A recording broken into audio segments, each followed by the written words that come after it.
Olha só que discussão interessante. A gente ouve muito falar sobre a ideia de acabar com as aulas teóricas obrigatórias para tirar a carteira de motorista.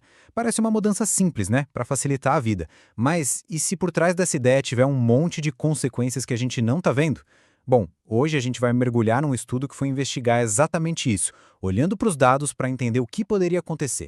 A pergunta que não quer calar é essa: seria mesmo um avanço ou um passo para trás? A promessa é de um processo mais rápido, mais barato, mas qual seria o custo real disso tudo? Será que, no fim das contas, o barato não sairia caro? É essa a resposta que a análise que a gente vai ver hoje tenta encontrar. Para chegar numa conclusão, a análise se baseou em 3 pontos principais. 3 pilares. Primeiro, a segurança no trânsito, claro. Segundo, o impacto na economia, nos empregos. E terceiro, as consequências para a saúde pública, para os nossos hospitais. Vamos dar uma olhada em cada um deles. Então, para começar, o estudo fez uma coisa bem inteligente, olhou para fora. Foi buscar exemplos em outros países do BRICS. A lógica é simples. São países com desafios econômicos e sociais parecidos com os do Brasil. Então, o que acontece lá pode dar uma boa pista do que aconteceria aqui. E o que se encontrou foi uma divisão bem clara, tipo dois times. De um lado, Brasil, China e Rússia, que são o time que exige as aulas teóricas. Do outro lado, África do Sul e Índia, o time onde não precisa de curso formal, é só ir lá e passar na prova.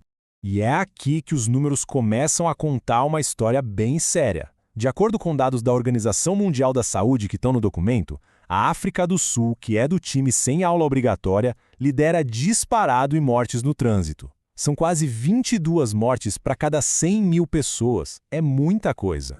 Mas aí, olhando o gráfico, tem uma coisa que parece não bater. A Índia, que também não exige aulas, aparece com uma taxa de mortes menor que a do Brasil. Ué, como assim? Pois é nesse ponto que a análise precisou cavar mais fundo, ir além do número que está na superfície. E o que se descobriu é que os números oficiais da Índia, bem, eles podem não ser a história completa. O documento mostra que vários especialistas questionam esses dados porque existe um problema gigantesco por lá de subnotificação, ou seja, muitos acidentes e mortes simplesmente não entram na conta oficial. E os motivos para isso são vários, sabe? O registro dos acidentes é todo descentralizado, uma bagunça. Em muitas áreas rurais, o socorro nem chega direito. Os dados da polícia não batem com os dos hospitais, enfim. O resultado é que alguns estudos independentes calculam que a taxa real de mortalidade na Índia pode ser de 30% a 40% maior, passando até a da África do Sul. Pensa só. Ok, já vimos o que acontece lá fora. Mas e se essa mudança acontecesse aqui no Brasil? Agora a gente entra no segundo pilar, as consequências aqui dentro. A análise projeta um verdadeiro efeito dominó, sabe? Uma peça derrubando a outra na economia e na saúde. Vamos ver como isso funcionaria. A primeira peça do dominó a cair seria o emprego de muita, mas muita gente. A projeção do estudo é de uma perda de até 185 mil postos de trabalho. É um número gigantesco. Basicamente, o setor de formação de condutores, como a gente conhece hoje, deixaria de existir. E claro, essa onda de demissões viria com uma conta. E uma conta bem salgada. Só para pagar os direitos trabalhistas, as rescisões de toda essa gente, o custo estimado passaria de R$ 1,5 bilhão de reais. O efeito dominó não para por aí, e a próxima peça a tombar seria a nossa saúde. A projeção mostra que a demanda nos prontos-socorros por causa de acidentes de trânsito poderia aumentar em até 8,6%.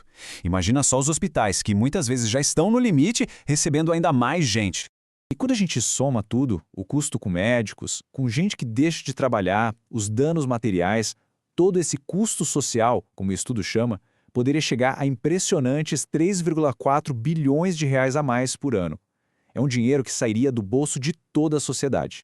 E essa tabela aqui detalha um pouco mais esse rombo na saúde. A projeção é de um aumento de até 15% no número de acidentes envolvendo novos motoristas.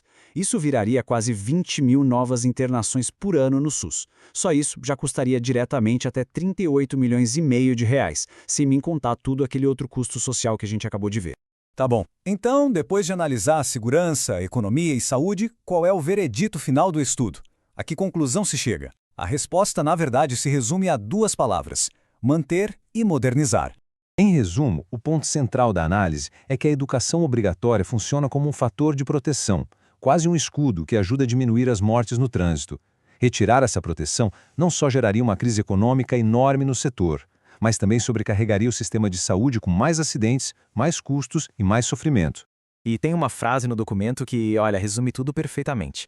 É aquela velha história, né? Investir um pouco agora em prevenção, em educação, sai infinitamente mais barato do que pagar o preço altíssimo em vidas e em dinheiro para remediar as tragédias depois. Por isso, a recomendação final não é simplesmente deixar tudo como está e pronto. O caminho apontado é duplo. Passo 1, manter a obrigatoriedade porque ela é uma peça-chave para a segurança. E o passo 2, que talvez seja o mais importante, modernizar. Melhorar o ensino, atualizar os conteúdos, usar novas tecnologias. E isso tudo deixa a gente com uma reflexão final, que vai muito além da carteira de motorista.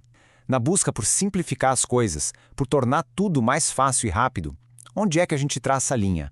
Onde o progresso deixa de ser progresso e começa a colocar em risco a segurança e o bem-estar de todo mundo? Fica aí a questão para a gente pensar.